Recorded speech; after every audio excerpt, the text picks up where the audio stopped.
Welcome back to American Beef Ranch. Today we are doing a little bit of fabricating to get this pivot plumbed in and watering.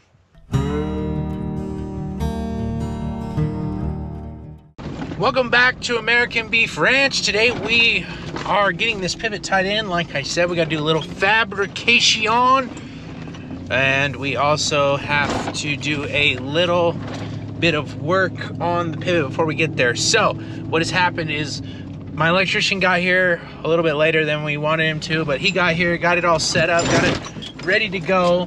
And so now we can run this pivot. We're gonna run it a few times before we run out of water this week. We'll put as much water down as we can. We did get some rain the last week and a half or so, and so there is some grass sprouted, but with a little bit extra water we can put on right now, we can actually get some more winter feed for the cows, which is a good thing. And we'll get any weeds going too so that we can terminate them. We will also be able to figure out where the pivot's going to line up, because I measured this out about 5 years ago now, so it'd be nice to know where the pivot's actually going to end up getting or not getting. But yesterday when we finally got the electricity hooked up and got it moving, it didn't move. It didn't work right.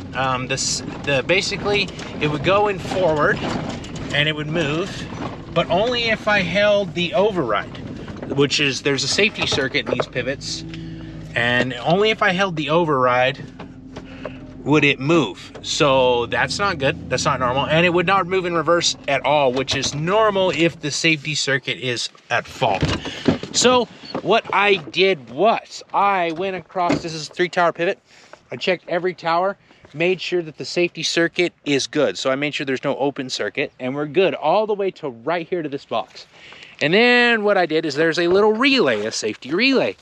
I went ahead and I did some testing with the safety relay, and with myself and, you know, other people, I've determined that the safety relay is probably at fault. So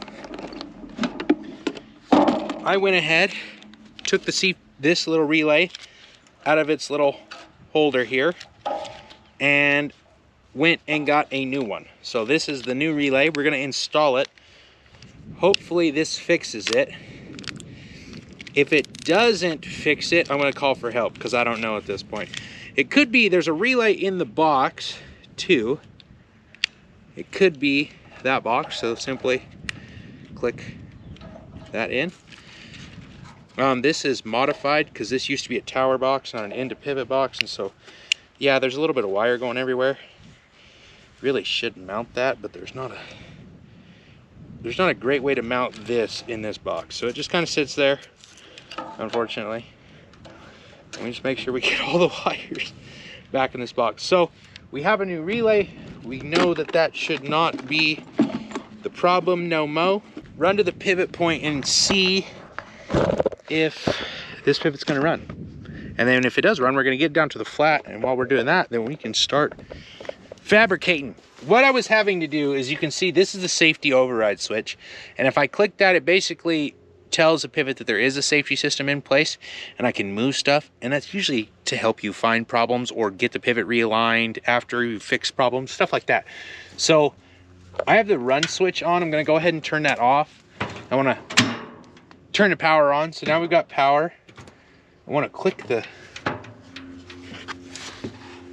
run reverse and see if it's going to move, which I don't think it is.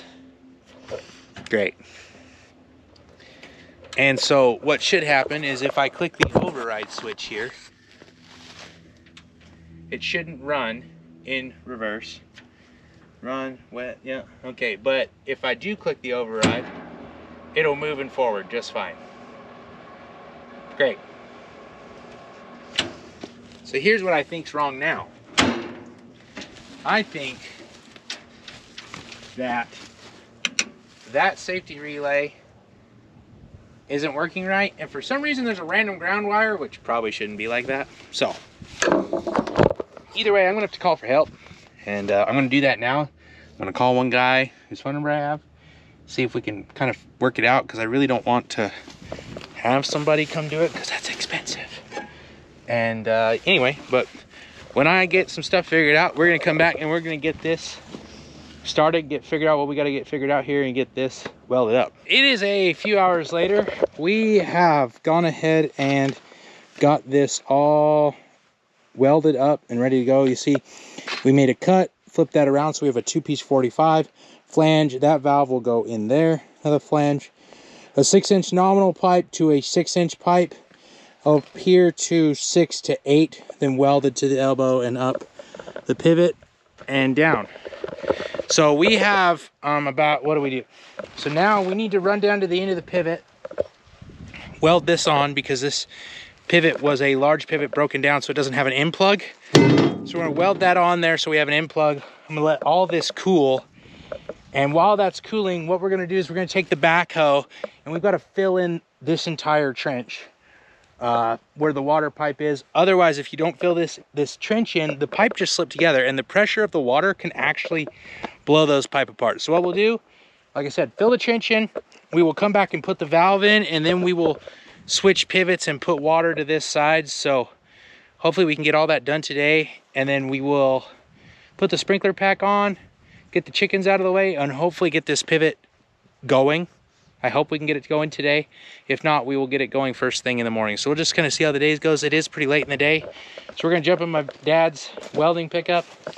I had to go borrow this. That's another thing. I had to go borrow this pickup because our welders both have a lift pump problem.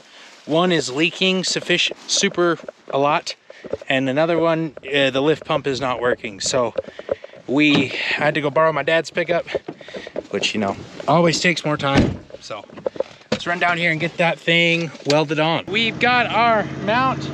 This old tower thing definitely could be cut off, but we're not gonna cut it off right now. We're just gonna stick this on here, weld it up, try not to start a fire.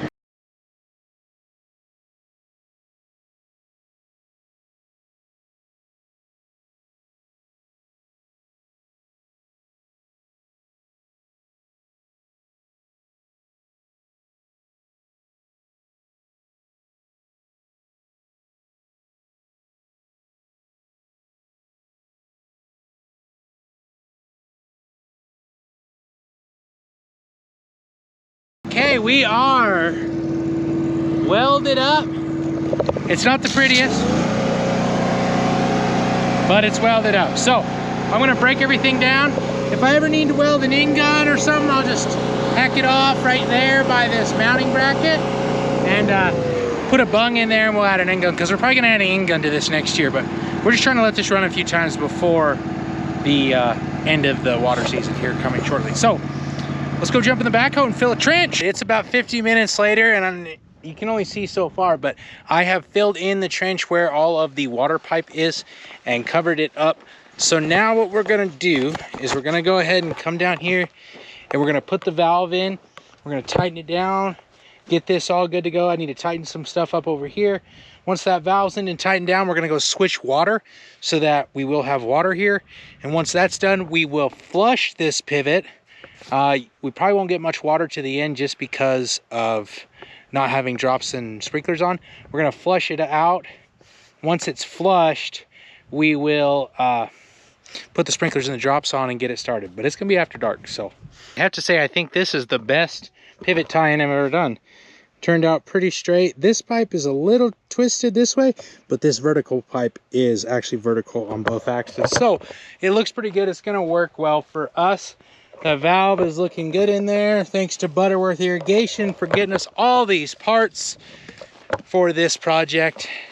If you need parts for irrigation in Southern Idaho, check out Butterworth Irrigation. So let's go switch water on 3 little pivots so that we can test this out and hopefully not blow the pipe out of the ground.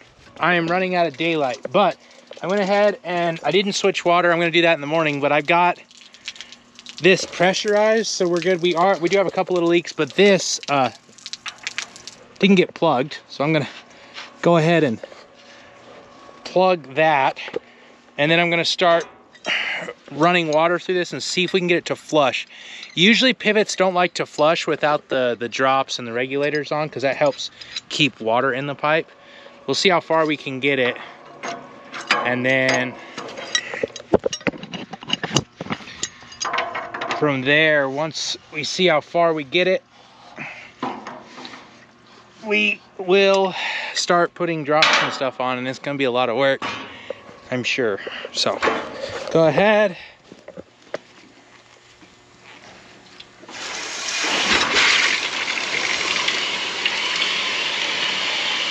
That jumped a lot. You can see we got it coming out of the spots. These two tires are pretty flat, so we may be able to get the water there, but I don't think we're gonna get it out of the